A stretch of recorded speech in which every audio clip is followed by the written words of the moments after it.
तुम्हें एक छोटा सा एग्जांपल बताता हूँ।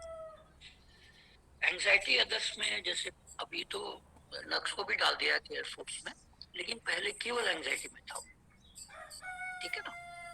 तो ये बच्चा खुद तकलीफ में है, लेकिन अपनी मम्मी को बोल रहा है कि नहीं मम्मी आप आराम कर लो, आप भी थक जाती हो इतना काम करके। तो जैसे आप एक बस में जा रहे हैं, ठीक है ना, वहां लोग सीट में बैठे हुए हैं, एक बुजुर्ग व्यक्ति या बूढ़ी औरत कोई चढ़ते हैं बस में।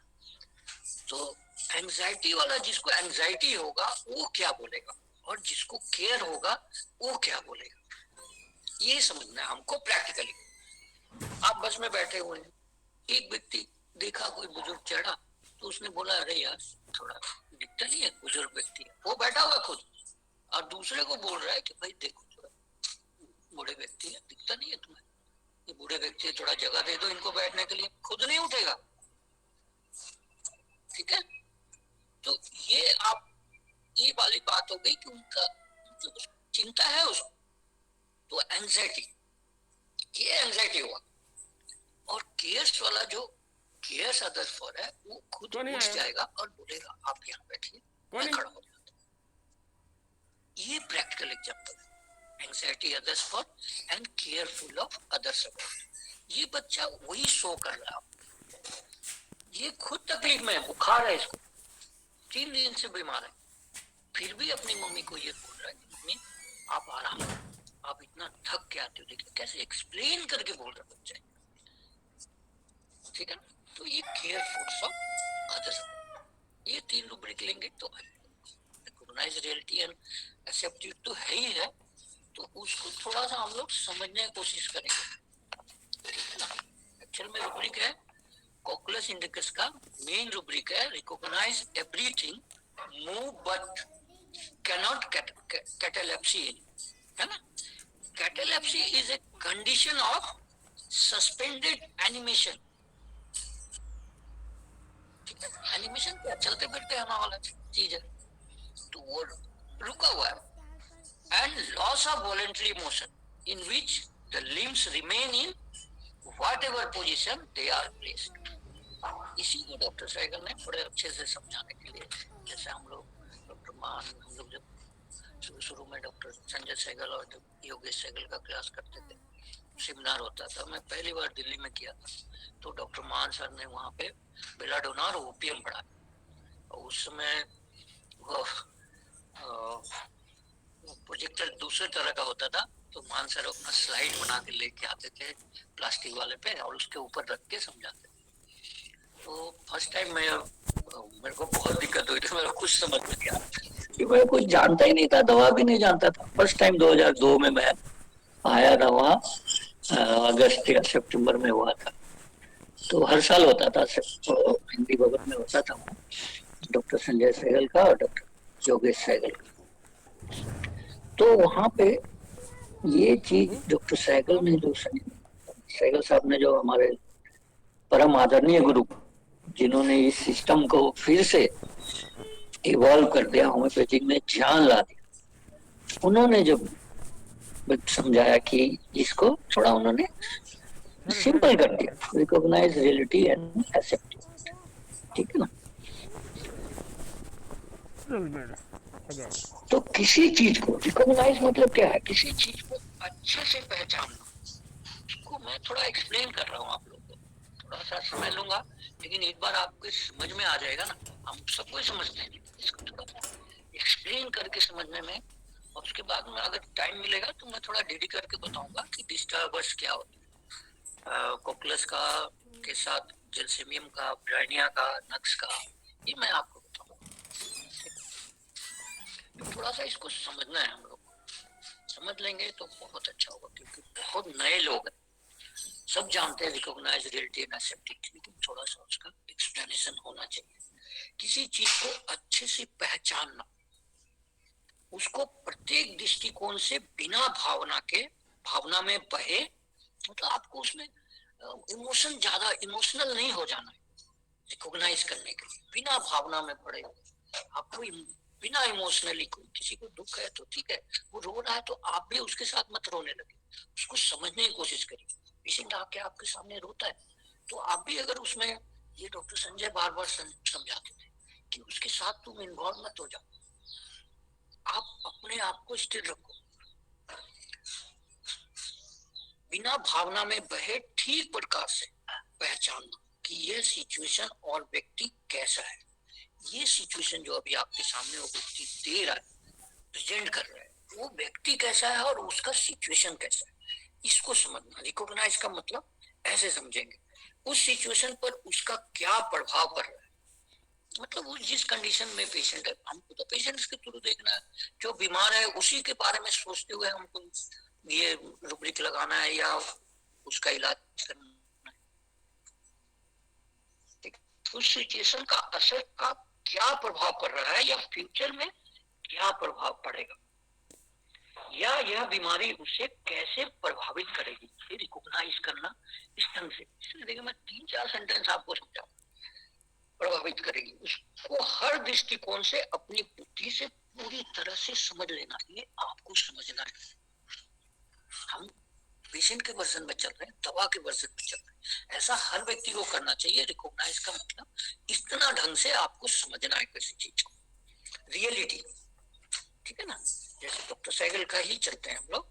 रियलिटी क्या है? वास्तविकता, जो चीज, स्थिति, व्यक्ति आदि आदि जैसी होती है उसे वैसे ही समझकर स्वीकार कर। जो सिचुएशन है, जो व्यक्ति है, जो आपके सराउंडिंग का हालत है या किसी डिस्ट्रेस में है, तो उसको अच्छे से रियलिटी को पहचानिए, ठीक है।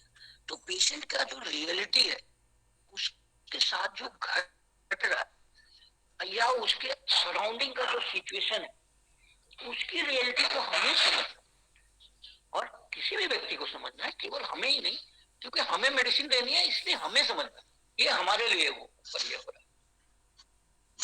वास्तविकता, जो चीज, स्थिति, व्यक्ति आदि जैसी होती है, जो मतलब जो पर्सन है, स्थिति है या जो सिचुएशन है, उसे वैसे ही समझकर एक्सेप्ट करना, ठीक है ना। रियलिटी का ऐसे एक्सेप्ट कर लेना, फिर रिकॉग्नाइज द रियलिटी हो गया, रियलिटी एक्सेप्ट, स्वीकार कर लेना, उस पर कोई रिएक्शन, प्रतिक्रिया मतलब रिएक्शन, प्रतिक्रिया, जैसे गुस्सा करना, चिड़चिड़ाना, असंतोष आदि, ये आपको नहीं करना है, ना करना, स्वीकार कर लेना। रियलिटी एक्सेप्ट मतलब क्या है? स्वीकार कर लेना, उस पर कोई रिएक्शन, प्रतिक्रिया, जिसमें गुस्सा है, इरिटेशन है, एंगर है, असंतोष है, डिस्कंसर्ट है, इस तरह का गुस्सा नहीं करना है आपको, प्रतिक्रिया नहीं करना। एक्सेप्ट करने का मतलब ये होता है पूरे शांत मन से उस हालत, सिचुएशन का वो कर रहना। एक्सेप्ट करने का मतलब ये है कि माइल्डली जो सिचुएशन आपके सामने, अच्छा बुरा जो भी है, उसको आपको एकदम शांति से एक्सेप्ट करना, उसके ऊपर किसी तरह का आपको रिएक्शन नहीं करना, तो चाहे गुस्सा हो या इरिटेशन हो या दुख हो आपको या हंसी हो, वो सब कुछ नहीं, खुश भी होना नहीं है, ठीक है ना। तो एक्सेप्ट का मतलब यही होता है, किसी तरह का इमोशन आपके ऊपर ऐसा असर नहीं करना चाहिए, दिल में नहीं लगना चाहिए। दिल में दो ही होती है, दुख होता है या सुख, अच्छा लगता है, तो वो दोनों आपको नहीं करना है। Recognise reality and accept it का फुल मीनिंग आप ऐसे समझ सकते हैं। पूरी रुब्रिक का अर्थ यही है कि वह अपने आसपास की सिचुएशन, बीमारी, जो अपने सिचुएशन में पहले बोला, अपना सिचुएशन या कोई आदमी खड़ा है या किसी के साथ उसकी बातें हो रही है, बीमारी या वर्तमान हालत की वास्तविकता को पहचानना है, और उसे लगता है, पहचानता है और उसे लगता है कि इन हालात का इलाज नहीं है, तो पूरे शांत मन से उन हालात को स्वीकार कर लेता है, उन हालात के साथ ही कंटिन्यू करता है, रह लेता है, ठीक है, ठीक है, क्लियर हो रहा ना। डॉक्टर साहब जिसका कोई इलाज नहीं, देखिए पेशेंट का वर्जन होता है। ये मेरा एक दोस्त था, जब मैं सर्विस में ही था, तो उसको हमेशा सर्दी लगी रहती थी, ठीक है, तो मैंने उसी का वर्जन लिखा है। उसको हमेशा सर्दी लगी रहती। तो मैं जब जस्ट लास्ट मोमेंट मेरा सर्विस छोड़ने का था, तो मैं ये डॉक्टर मान सर का एक जेरोक्स किया हुआ किताब डॉक्टर मोहंती ने मेरे को दिया था कि ले जाओ। मैं आया था वहां पे सेमिनार अटेंड करने, तो वही बुक लेके मैं आया था, जेरोक्स किया हुआ, अभी भी है मेरे पास। मैं उसी से पढ़ता हूँ, उसी से पढ़ा, और उसमें मैंने पूरा भर रखा है। उसके साइड में पेन से जितने रूब्रिक है, जैसे मेरी समझ थी वर्षन था, उसको मैंने लिख रखा है उस उस जेरोक्स वाली बुक पे। ठीक है ना? तो मैं इसलिए लोगों को ऐसे ही समझाता हूँ कि आप भी ऐसा ही करो। रिपर्टरी में भी एक पेज को खाली रखो, जेरोक्स करके आप रख लो रिपर्टरी, और एक पेज खाली रखिए, और जो रूब्रिक आपको जैसे समझ में आता है उसके बारे में अपनी मातृभाषा, जो आपका मदर टंग है, उसमें लिख लीजिए उस रूब्रिक के सामने, या उसके जो साथ साथ खाली वाला पेज है उस पे लिख लीजिए, तो आपको हमेशा याद रहेगा। ठीक है? तो वो मेरा दोस्त हमेशा सब लोग बोलते थे, यार क्यों सर्दी लगा रहता है, दवा क्यों नहीं लेता? तो बोला कि यार कितना दवा लेगा, बहुत इलाज किया। तो फिर अभी मतलब देखो ऐसा है कि जिसका कोई इलाज नहीं है उसके बारे में दुखी होके क्या फायदा? मेरे को पता है ये ठीक नहीं होगा, तो क्यों परेशान हो जाऊं? तो ये वर्जन होता है डॉक्टर साहब, जिसका कोई इलाज ही नहीं है उसके बारे में दुखी से क्या फायदा? दुखी होने से कोई फायदा है? कुछ नहीं। जब ऐसे ही रहना है तो क्यों ना खुशी खुशी रहा जाए। ये वो मेरे दोस्त का वर्जन, और वो कोकलेस 30 देने से वो एकदम ठीक हो गया। तो खुशी खुशी रहा जाए। शादी के बाद देखिए ये लेडी कैसे बात कर, शादी के बाद जब मैं नई नई घर में आई, तो मैं अपनी सास के तानों तानों से, बदतमीजियों से बहुत दुखी होती थी। अब ये सिचुएशन भी आएगा। ठीक है? तो ये पेशेंट का वर्जन है। तो जिस पेशेंट ने जैसा बोला है वैसा मैं आपको डायरेक्ट बता, तो और कुछ करने की जरूरत ही नहीं है। ये recognise reality and accept it को आपको वर्ड वाइज समझ लेंगे ना, तो फिर ये कोई भी सिचुएशन में आप जाके पेशेंट को दवा दे सकते हैं। जैसे मेरा दोस्त बोल गया कि ये ठीक नहीं होगा, तो क्यों परेशान हो गया, क्यों दुखी होना है?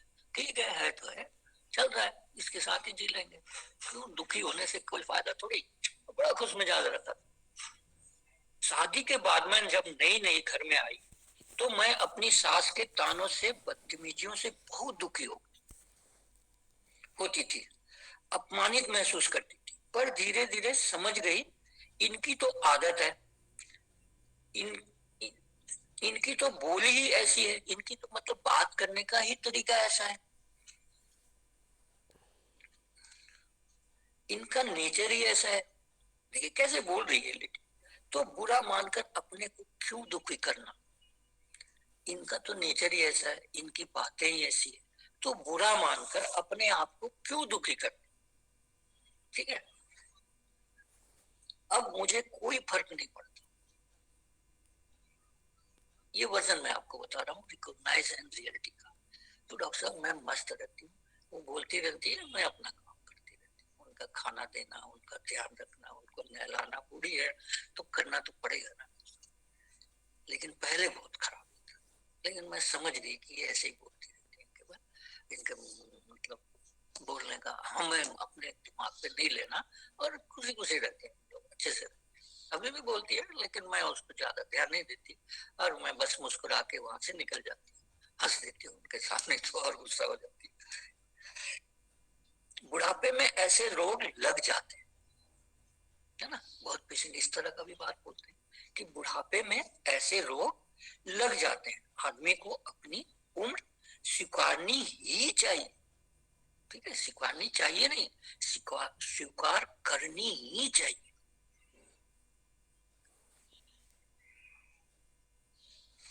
ठीक है? और देखिए और वर्जन मैं बताता हूँ रिकॉग्नाइज एंड रियलिटी का। जितना वर्जन आप चाहते हैं उतना, जितना मेरे पास है मैं आपको दूंगा। मेरी पत्नी हमेशा खुद भी दुखी रहती है, मुझे भी शांति से नहीं रहने देती। एक सिचुएशन मैंने अपने एक बच्चे का बताया, अपने दोस्त का बताया, एक नई नई शादी वाली लेडी का बताया।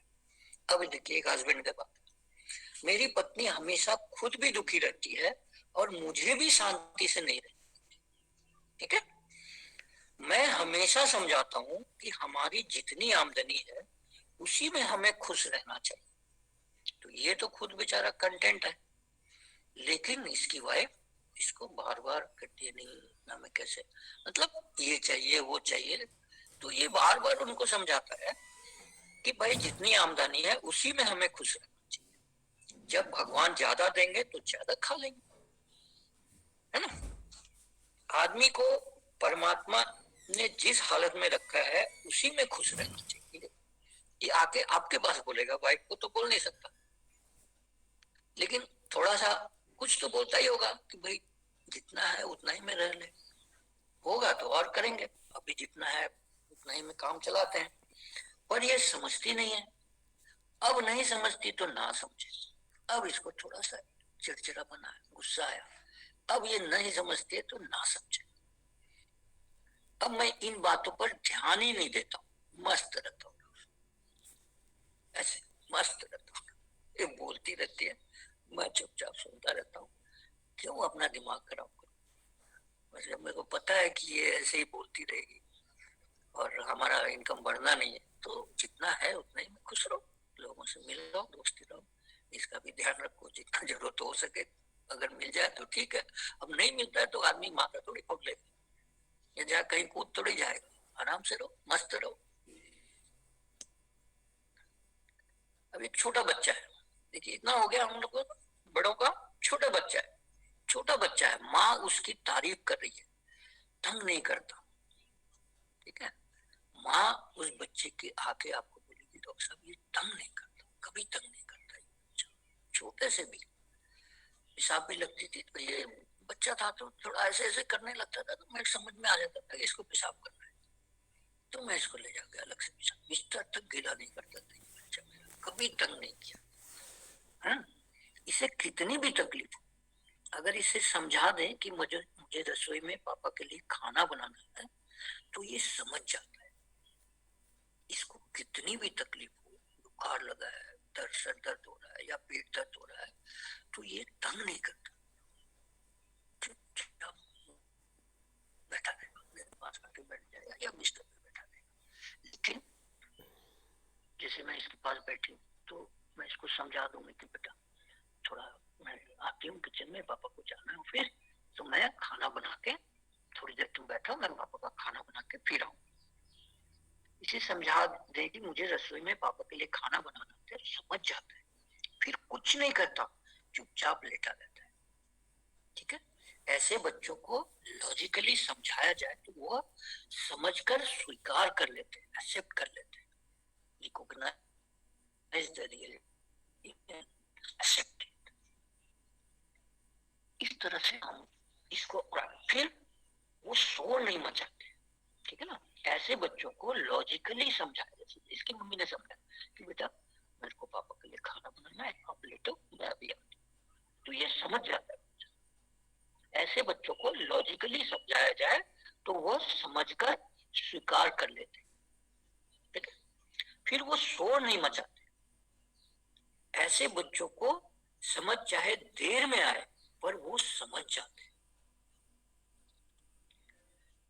कि वास्तविकता क्या है, और फिर माँ बाप को या समझाने वालों को तंग नहीं करते, देर से भी समझता है। जैसे एक रूब्रिक है हमारा, dullness understand the question only after repetition, ये भी एक रूब्रिक है, ठीक है। तो देर से समझते हैं लेकिन उसकी रियलिटी को समझते हैं इस बच्चे, वो देर से ही समझे लेकिन समझ जाते हैं। इसीलिए हमारे पास एक और रूब्रिक है, dullness understand the question repetition after. तो फिर किसी को भी, माँ बाप को या जो जो भी है उनके सामने, उनको ये तंग नहीं करते बच्चे।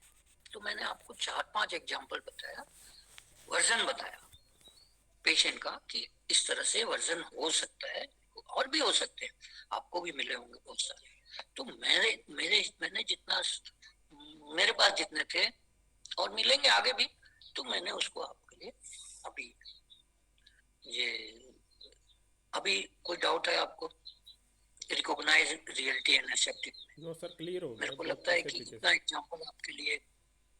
हाँ बोलिए। क्लियर हो गया सर।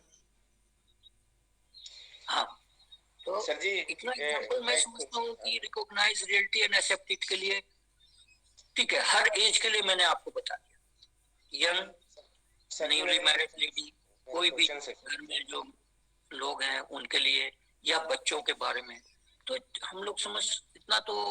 अब आगे आप लोग करिए इस पे, है ना। हम जितना हम आपको केवल एक रास्ता बता सकते हैं कि भाई ये रास्ता है, चलना हम लोग को एक आपको है ना। सर एक्सक्यूज मी इसके सर, इसके कितना अपोज स्मूथ बनाते हैं। इसके अपोजिट में भी बता हाँ दें, जो बोलिए। नहीं मानते, जो बात नहीं सुनते, तंग करते हैं, उस पे भी बता दें थोड़ा सा, वो साथ ही क्लियर हो जाएगा सबको। तो उसमें तो है ना, पेरेंट्स को तंग करने वाले बच्चे होते हैं तो बहुत सारी मेडिसिन है उसमें, लाइक हो गया आपका, अल्जाइमर हो गया, टेरेंटुला हो गया, है ना, मेलाडोना भी करते हैं। फिर आपको पल्स वाले छोड़ेंगे ही नहीं, आपको स्ट्रामोनियम वाले छोड़ेंगे ही नहीं, आपको चिपके रहेंगे, है ना, रोते रहेंगे। आप बाथरूम भी चले जाएंगे तो बात स्ट्रामोनियम का बच्चा बाहर खड़ा होकर रोता रहेगा बाथरूम के बाहर। तो इसमें बहुत सारी मेडिसिन आ जाएगी। तो हम लोग जब वो उस तरह का करेंगे, जब टैरेंटुला है, हायोस है, किसी से ब्लड होना है, पल्स है, बहुत सारी मेडिसिन जो इस तरह का बिहेव करते हैं, सीना है, कैमोमिला है, तो उस तरह के लोग हैं जो एकदम स्नैपिश होते हैं। सीना वाला शांति नहीं होता है, टैरेंटुला वाला आपको आपके साथ प्लेफुल होता है, मतलब कि मजे लेने के लिए प्लेफुल होता है, आपको तंग करने के लिए प्लेफुल होता है, ठीक है ना। हमेशा कंप्लेन रहेगा उसका, थ्रेटनिंग एंड कंप्लेनिंग एक रूब्रिक है टैरेंटुला का। तो इस तरह से बहुत सारी मेडिसिन आ जाएगी। लेकिन यहाँ हम लोग इस 4 वर्जन मैंने आपको बताया, तो मेरे को लगता है कि थोड़ा तो क्लियर हो ही गया होगा आप लोग को अच्छे से। अब आप इस पे और लेकिन सर ये बहुत बहुत प्रोमिनेंट चाहिए ना, ये फीलिंग जो है रिकॉग्नाइजिंग की, वो बहुत प्रोमिनेंट चाहिए और हर इसमें दिखना चाहिए, तभी उसको लेंगे, नहीं तो। हाँ, ये कोकुलस में आपको जनरली दिखेगा ही। अभी मैंने जो एक केस बताया आपको छोटे बच्चे का, वो तो रिकॉग्नाइज कर रहा है ना सिचुएशन को। यही तो मैं आपको बताया कि रिकॉग्नाइज में क्या, सिचुएशन को रिकॉग्नाइज करना है, पर्सन को रिकॉग्नाइज करना है, उसके आपके सराउंडिंग में जो रिकॉग्नाइज है, और उसको प्यार से आपको एक्सेप्ट करना है, गुस्से से नहीं। तब वो रिकॉग्नाइज रियलिटी है, एक्सेप्ट होगा। सर एक बार एंजाइटी और वरीज का डिफरेंस फिर से समझा देना। एंजाइटी और केयर्स का बताया ना आपको, एक एग्जांपल दे दिया मैंने। इससे अच्छा एग्जांपल नहीं मिलेगा। आप रास्ते में कहीं ट्रेन में जा रहे हैं, बस में जा रहे हैं, तो एंजाइटी वाला क्या बोलेगा, दूसरे को बोलेगा कि भाई थोड़ा हट जा, देखो बुजुर्ग आदमी है, बुजुर्ग महिला है, या प्रेग्नेंट लेडी है, इनको बैठने दो, खुद नहीं उठेगा।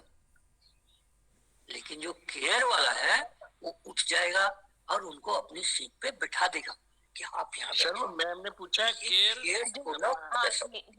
केयर और वरी के साथ, ठीक है ना। अभी हाँ सर, थैंक यू। अभी समझ में आ गया ना। हाँ सर, आ गया। सर हाँ बोलिए बोलिए, पूछे।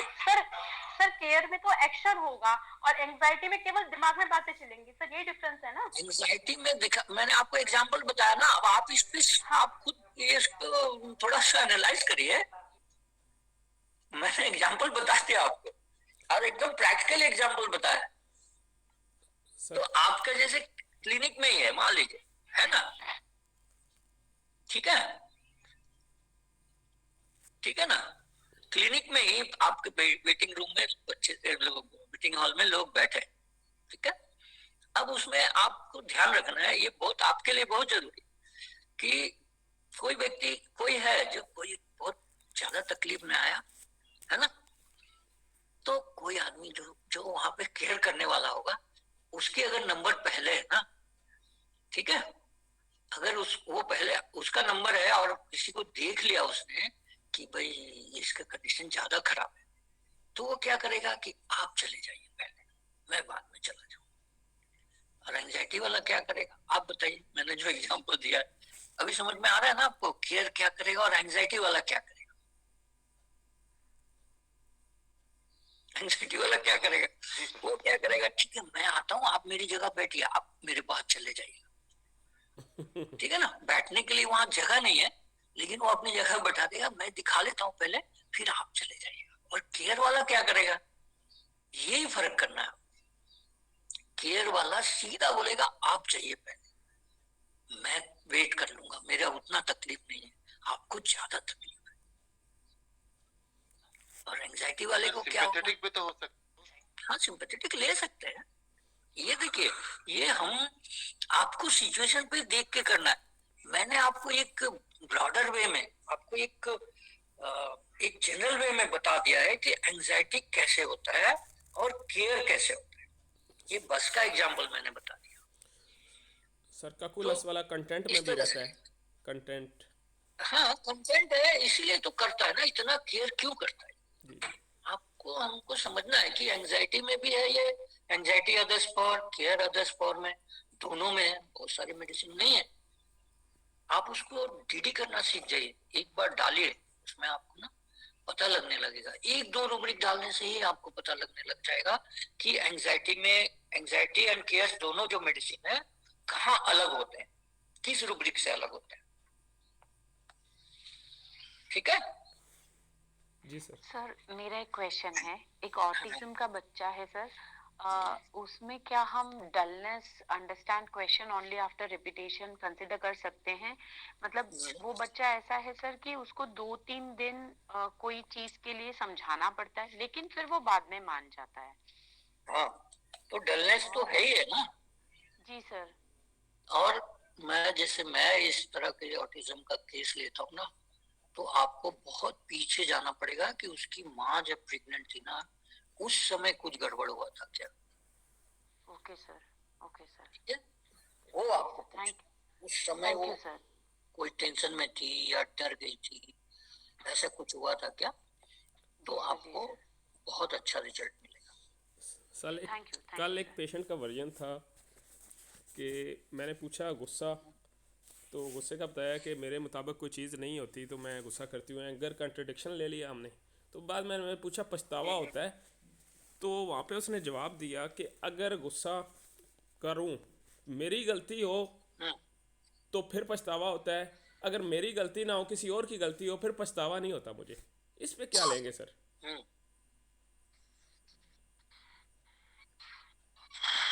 किसी और की गलती हो, अगर वो गुस्सा कर ले ना सर, तो कहती है अगर मेरी गलती हो ना कि मैंने गलत गुस्सा किया है तो पछतावा होता है मुझे। अगर अगले की गलती है और उसके ऊपर मैंने गुस्सा कर लिया है तो मुझे पछतावा नहीं होता कि मैंने ठीक किया है। दोनों अलग अलग वर्जन हो गए ना। जी जी ठीक है, इसको आप डॉक्टर मान सर का किताब में ना ये बड़ा अच्छे से लिखा है कि इसके लिए आप कौन सी रूब्रिक लेंगे और इसके लिए कौन सी रूब्रिक। सर उन्होंने 2 रूब्रिक बताए तो हुए हैं।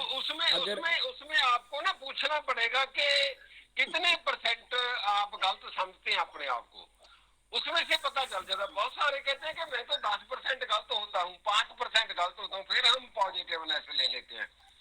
अगर 50-50 है तो हम पूछते हैं कि फिर वो पछतावा कितनी देर बाद होता है, जो अपनी गलती है, लेट होता है या अर्ली होता है। पहले ये क्लियर करना है कि कितने % आप अपने आप को गलत समझते हैं।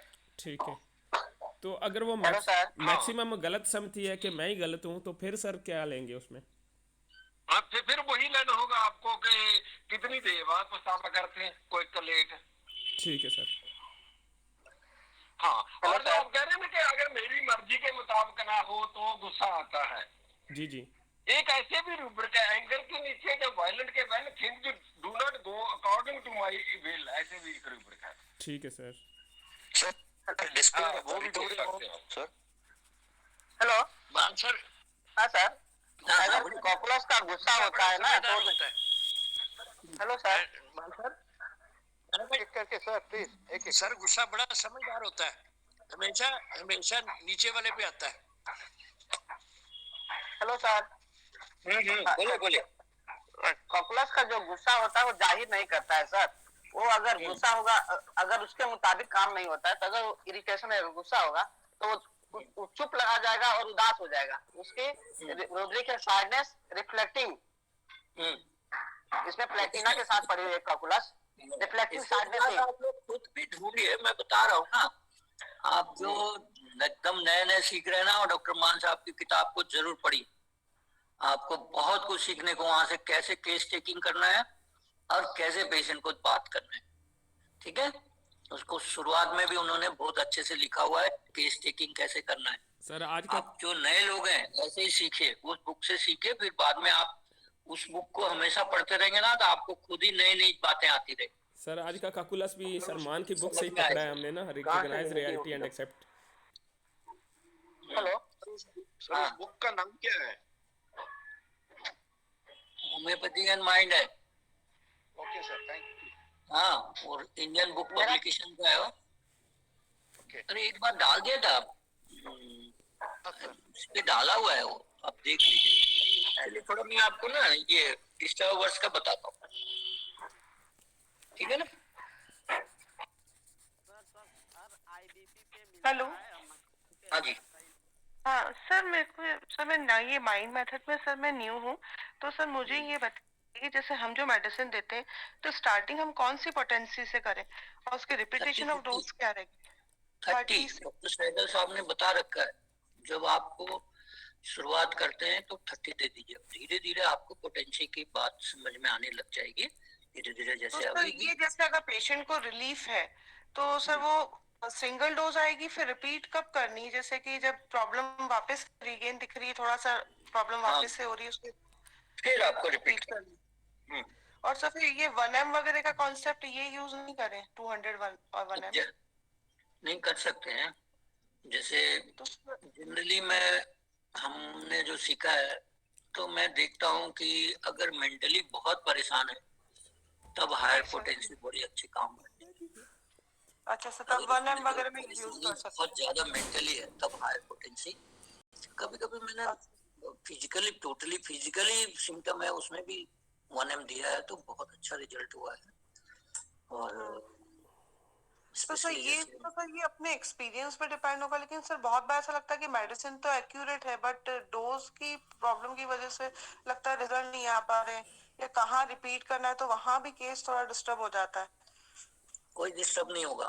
क्या होगा, एक आध बार गड़बड़ होगा ना, यस है सर। ना, तो फिर सीखेंगे कैसे जब तक गड़बड़ नहीं करेंगे। तो सर स्टार्टिंग 30 से ही करें, मतलब आप? हाँ, अच्छा। ये हमने भी सीखा है। सब जो भी आपको जो बताएंगे उन लोग यही बताएंगे। सर मैं क्योंकि चाहूंगी डॉक्टर सर एक बार सर डोसोलॉजी पे भी सर एक बार एक लेक्चर लीजिए, ये पोसोलॉजी पे थोड़ा सा तो सही रहेगा। सर रेमडी अगर राइट रहेगी ना तो मतलब कभी थोड़ा गलत सा नहीं होता। पोटेंसी 30 हो, कभी भी हाँ, गलत नहीं हुआ सर। और अक्सर केस 30 में ही ठीक हो जाते हैं सर, बहुत कम 200 में जाना पड़ता है।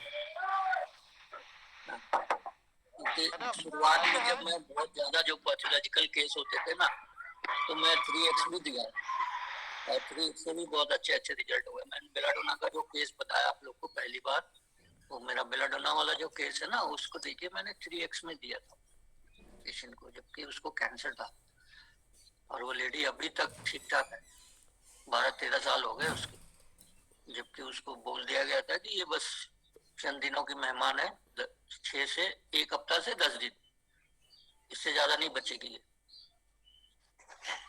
तो मैंने उसको 3x दिया था, तो बहुत, मतलब बहुत चेंज है उस लेडी में, एकदम नॉर्मल लाइफ जीती है। सर आप डिस्टर्ब पे तो ड्राई चेयर से रहता है ना sir. Good morning sir. Good morning Abhay sir. मैं फिर उठा, सुनाई दे रहा है मेरी आवाज? दे छोड़ा था। हाँ हाँ, अच्छा, आ गया तू। सर एक पेशेंट है, वो उसको बहुत दिन से एक पैर दर्द है, तो उसका क्लिनिकली डायग्नोज हुआ है restless leg syndrome. Restless leg syndrome, तो उसको इतना दर्द है, बहुत सारा ट्रीटमेंट किया तो ठीक नहीं हुआ। तो उसने मुझे ऐसे आके बोले कि मुझे ट्रीटमेंट नहीं चाहिए अभी, मैं मान लिया ये ठीक नहीं होने वाला, तो मैंने इसके साथ ही जीने वाली हूँ, तो मेरे को इसका कोई चिंता नहीं है। थोड़ा सा पेन किलर ले लेती हूँ, बहुत ज्यादा दर्द होता है तो she is a by profession, she is a good singer, तो उसको गाना गाने में तकलीफ होती है, गले में बार बार हॉर्सनेस होता है, तो उसके कारण भी वो कभी कभी दुखी हो जाते हैं, बहुत सेंसिटिव है। उसके कहना है कि मैं ट्रीटमेंट नहीं कराना चाहती हूँ इसलिए कि मेरे पीछे फजूल की पैसा और खर्चा ना करे कोई, हाँ, एक शर्त पर मैं ट्रीटमेंट कर सकती हूँ, तो मुझे ऐसा पॉजिटिव लाइट दो कि मतलब उसका वर्षन तो नहीं है, ये मैं बोल रही हूँ कि एकदम ठीक हो जाऊंगी, गारंटी चाहिए तो ही मैं मेडिसिन तुमसे लूंगी, नहीं तो मेरे को नहीं चाहिए। और वो भी मैं 3 महीना ही आपको टाइम दूंगी, 3 महीना ही देखना है, 3 महीना के अंदर कोई फर्क पड़ा तो ठीक है, नहीं तो मैं और मेरे लिए ट्रीटमेंट नहीं कराना चाहती हूँ। तो ये भी कि कॉकुलस का ही फीलिंग्स आ रहे हैं सर। ये लाइट ज़र पॉजिटिव में आएगा सर मेरे तो पास। थोड़ा सा हायोसियास्मस का ये अब मैं ना थोड़ा आपको बताता हूँ अपने। अच्छा डॉक्टर साहब, मेरे को, मैडम क्या नाम है आपका? सुष्मिता। সুস্মিতা ম্যাম, আপনি আমাকে না পরে কল করে দিবেন, হ্যাঁ ঠিক আছে? अच्छा सर, थैंक यू। ঠিক আছে, है सर। এখন আমি এটা শেষ করি। अभी थोड़ा इसको मैं खत्म करते हैं। मैं थोड़ा डिस्टरबेंस में थोड़ा तीनों का थोड़ा सा डिडी करके आप लोगों को बताता हूँ, ठीक है? इसको समझिए। देखिए, जेल्सिमियम हैज वेवरिंग विल, माने अनिश्चित, संदिग्ध विल जो है ना उसका अनिश्चित है, वो किसी तरह से अपने आप को कंट्रोल करके रखा है। तो wavering, gelsemium has wavering will and that is why he the patient remain fearful of losing his self control, ठीक है? Any type of disturbance which can aggravate its present state of mind creates fear of losing hold over himself and therefore not like it। मतलब ये disturbance को क्यों नहीं like करता है?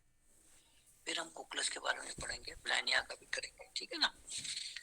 तो जेल्सिमियम का क्या है, इसका जो अपने ऊपर किसी तरह से इसने कंट्रोल कर रखा है, और थोड़ा भी डिस्टर्बेंस, कोई एक हल्की सी टक की आवाज भी होती है ना, तो ये जो इसने अपने आप को कंट्रोल कर रखा है, अपने माइंड को कंट्रोल करके रखा है, उसमें थोड़ा सा खलल पड़ता है, मतलब वो टूट जाता है। उसका जो कंट्रोल किया हुआ, अपने आप को कंट्रोल किया हुआ माइंड को, शरीर को नहीं, माइंड को कंट्रोल किया हुआ है, उसमें थोड़ी सी भी आवाज उसकी तकलीफ में, उसको तकलीफ को बढ़ाने के लिए काफी होती है।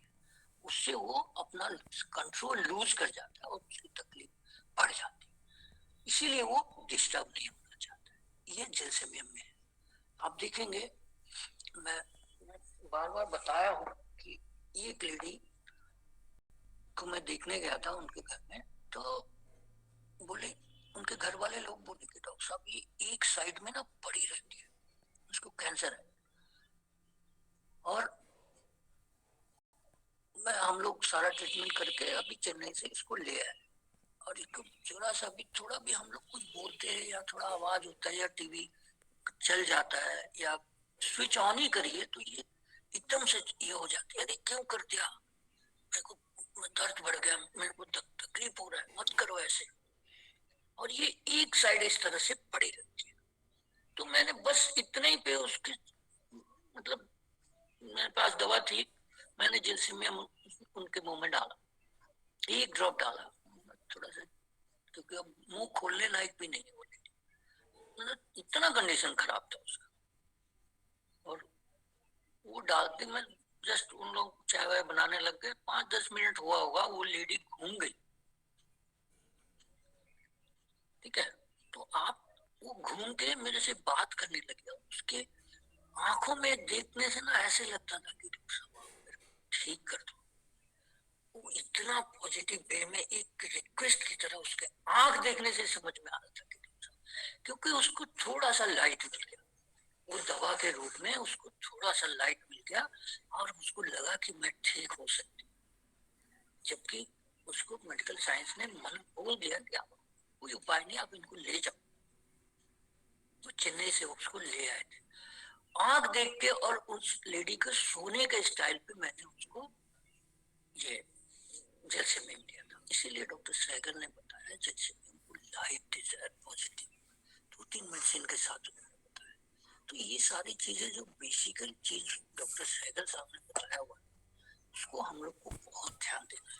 तो उनका कहना ही था, उनकी इच्छा थी कि आपको होम्योपैथी जो है ना, आदमी के उसके माइंड से करना है, उसके सटल मीनिंग, उसके दिमाग में क्या चल रहा है, उसको समझ के आपको करना है। सहगल साहब ये चाहते थे कि आप मेटाफोरिकली समझो,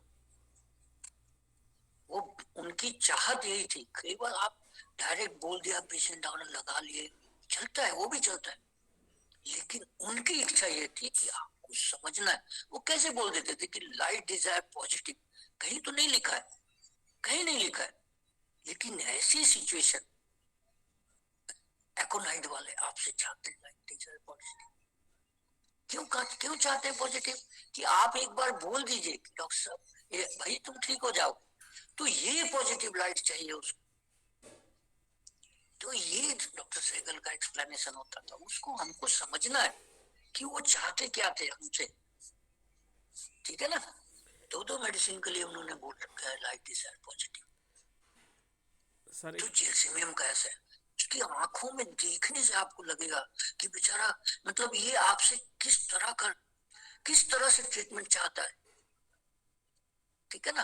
एकोनाइट वाले का लाइट डिजायर पॉजिटिव यही है कि परसीव, इसका मैं कभी कभी बताऊंगा कि किंग पिन दो रूब्रिक मिलके कैसे बनते हैं। मैं बताऊंगा कि इसका एक्चुअल में हर मेडिसिन का जिस्ट क्या है। मैं केवल एक सेंटेंस बताऊंगा बस, बहुत सारी बातें है मेरे पास, मैं बताऊंगा धीरे धीरे आपको, ठीक है ना। हर मेडिसिन का मैं जिस्ट बताऊंगा कि क्यों ये मेडिसिन है ऐसा और क्यों ये रूब्रिक है। तो रूब्रिक के साथ मैं आपको जिस्ट बताऊंगा उसका, ठीक है। लेकिन मौका मिलेगा मैं बताऊंगा धीरे धीरे। तो अभी समझ लीजिए कि उस लेडी के देखने से तो मेरे को ध्यान आया था, डॉक्टर सहगल की बुक में लिखा है, उनका जो लाइट डिजायर वाली बुक कहता है उसको बार बार पढ़िए, तो बहुत जरूरी है उसको पढ़ना। डॉक्टर एम एल सहगल का जो लाइट डिजायर लिखा हुआ, ठीक है, 19 मेडिसिन है उसमें, अभी तो बहुत हो गई, लेकिन उन्होंने जितना लिख दिया ना उतना ही पढ़ लीजिए, बहुत है, काफी है, ठीक है। तो उसके केवल देखने से मेरे को लगा कि, और देखिए क्या डिस्टर्ब नहीं होना चाह रही थी, एक साइड बेचारे ऐसे करके एकदम शांत से बैठे सो रहे थे, और दवा देते ही वो मुड़ गई। उनके घर वाले इतने खुश हो गए, और वो लेडी उठ के बैठ गई, थोड़ी देर बाद मेरे से बात करने लगी। अब सोचिए कि उसके मतलब वो मेरे से क्या चाह रही थी, उसके चेहरे से बोल कुछ नहीं रही वो लेडी, लेकिन उसके आंखों में जो एक रिक्वेस्ट था, एक चमक थी उसके आंखों में कि मैं, लगता है ये मेरे को ठीक कर देगा। वो लाइट है, वो लाइट है सर, वो पॉजिटिव लाइट है, ठीक है ना। तो उसका जो अपना कंट्रोल है वो लूज नहीं होना चाहिए, इसलिए वो एक कंडीशन में रहती है, शरीर से नहीं रहती, वो मन से रहती है, उसका दिमाग को कंट्रोल करना है। और ब्राह्मणिया में क्या होता है, ब्राह्मणिया को डिस्टर्ब होने पर तकलीफ बढ़ने का डर होता है, इसीलिए देखिए ब्राह्मणिया के साथ मोशन एग्रवेट्स है ना, मेंटली नहीं है, शारीरिक मोशन होने से उसको तकलीफ होती है ब्राह्मणिया की। और जेल्स का डिस्टर्बेंस होने पर उसके present state of mind disturb होता है। जेल्स का क्या होता है, डिस्टर्ब होने पर उसका present state of mind disturb होता है, जिसके कारण उसे अपने ऊपर कंट्रोल खोने का डर होता है, इसलिए मेंटली वो कंट्रोल नहीं खोना चाहता है जेल्स। और ब्राह्मणिया क्या है, मूवमेंट करने से डिस्टर्ब नहीं होता, क्योंकि मूवमेंट करते ही उसका पेन बढ़ जाता है या बीमारी बढ़ जाती है, इसलिए मोशन एग्रवेट्स है ब्राह्मणिया के साथ, ठीक है। और कोकुलस का डिस्टर्ब मेंटली डिस्टर्ब हो जाता है, इसलिए है ना, कंफ्यूजन ऑफ माइंड में है वो बिल मसल रोबेगा ऐसे करके एक रूब्रिक है, तो ऐसे कनेक्ट करके हमको सीखना। और टार्पर की कंडीशन भी होती है सर, अंदर घुसना है, थोड़ा थोड़ा अभी ऊपर ऊपर सीख लीजिए, कोई बात नहीं, थोड़ा सा अंदर घुस के समझना है बात को, ठीक है।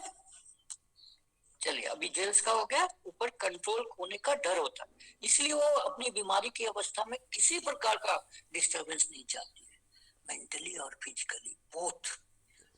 ब्राह्मणिया को क्या होता है, फिजिकल होता है, मोमेंट एग्रवेट्स, और ककुलस दोनों के बीच में है, जेलसिमियम और ब्राह्मणिया के बीच का होता है ककुलस। डिस्टरबेंस क्यों नहीं होना चाहता, दोनों के बीच का है, इसे भी डिस्टरबेंस से मन में तकलीफ होती है, पर वो डिस्टरबेंस को मेरिट के अनुसार, उसकी मेरिट के अनुसार नाप तोल के कि भाई ये करना है तो कैसे होगा, मैं गुस्सा हो जाऊंगा तो बच्चे कहीं पापा नाराज ना हो जाए या मम्मी नाराज। वो मेरिट देखता है कि ये सिचुएशन कैसा है यहाँ, उसको ऊपर नीचे करना है। ऐसा नहीं कि बस सीधा फट पड़ो, डिस्टर्ब क्यों कर रहा है मेरे को, ऐसा नहीं। अनुसार नाप तोल कर रिएक्ट करता है। ज्यादातर केस में कोकुलस को डिस्टरबेंस से डेली रूटीन में, जैसे कोई काम करने में, जैसे मम्मी है काम करने में जब बीमार हो जाते हैं, ठीक है, डेली रूटीन में डिस्टरबेंस से डेली रूटीन में तकलीफ होती है। डेली रूटीन डिस्टर्ब होने लगता है, जैसे एक महिला को पेट दर्द है और कुछ महीने से ज्यादा होने लगा है, तो इसका देखिए रूब्रिक है, डिस्टर्बेंस टू बी और इंटरप्शन इन टॉलरेंस ऑफ। ठीक है, ये दो रूब्रिक से इसको समझना है कोकुलस। मैंने जेल्स को समझा दिया, ब्रानिया समझा दिया, दो ही रूब्रिक से समझ लेना है, ज्यादा उतना परेशान नहीं होना है, बहुत सारा रूब्रिक चाहिए समझने के लिए। उसी तरह से कोकुलस को है, जैसे एक महिला को पेट दर्द कुछ महीने से ज्यादा होने, पहले भी होता था लेकिन वो उसको चला रही थी, कोई कुछ उसको समझ रहा था वो लेडी कि ठीक है, दर्द तो होता ही रहता है, काम करते हैं इतना ज्यादा तो होता रहता है दर्द, लेकिन डेली रूटीन में डिस्टर्बेंस के लिए थोड़ा सा दिक्कत करती है, गुस्सा नहीं करती है, या कोकुलस वाले गुस्सा नहीं होते हैं। उसके लिए मैंने दो रूब्रिक लिखा है, डिस्टर्बेंस टू बी और इंटरप्शन इन टॉलरेंस। अब इस महिला को पेट दर्द ज्यादा होने लगा तो क्या हुआ, घर का काम करने में इसको दिक्कत होने लग गई, ऑफिस का काम करने में दिक्कत, इंटरप्ट हो रहा है ना, तो अब वो इंटरप्शन इनको अच्छा नहीं लग रहा है, इंटॉलरेंस हो रहा है। ठीक है, चलिए, मेरे को लगता है कि थोड़ा ये तीन का जो डिस्टर्बेंस है हम लोग थोड़ा बहुत समझने की कोशिश किए हैं, और मौका मिलेगा तो फिर हम और डिटेल में आपको समझाएंगे इसको एक केस के साथ। ठीक है सर, एक वरियन है पेशेंट का, पेशेंट कहती है अगर झूठी तो रिपोर्ट ही, पर्सनली आप फोन कर लीजिए जी पेशेंट के लिए, है ना? सर, जस्ट ठीक एक है? वरियन, कोई दिक्कत नहीं, एक वरियन आप डिस्कस जब कर भी रहा हूँ मन है सर, बात कर लीजिए। एक वरियन सिर्फ। हाँ। पेशेंट कहता है कि हाँ। अगर झूठी रिपोर्ट ही ला दो मुझे तो मुझे तसल्ली हो जाएगी, क्या ये भी लाइट डिजायर पॉजिटिव में आएगा सर? क्या करना है मैं समझा नहीं, फिर से बोलिए। लैब की एक झूठी रिपोर्ट ही ला दो मुझे कि मैं बेहतर हो रही हूँ तो मुझे तसल्ली हो जाएगी, अच्छा अच्छा, हाँ है ना, ये भी लाइट डिजायर पॉजिटिव में है ना सर? हाँ ले सकते हैं आप। देखिए हमको करना है डॉक्टर साहब, हाँ जी जी, ये हमें सीखना है। मैं आपको केवल, या कोई भी जो भी हम लोग एक दूसरे से सीख रहे हैं, तो एक जो उन्होंने रास्ता पकड़ा वो अपना रास्ता बता दिया आपको, अब चलना तो हमें है ना उस रास्ते पे। जी सर, ठीक है, जी sir, thank you sir, nice session. Thank you Abhay, for your great session. Excellent, sir. Participant doctor, sir, will you spare few lines? Sir आज का रिकॉर्डिंग प्लीज भेज दीजिएगा। Recording We YouTube are not getting the recording, sir.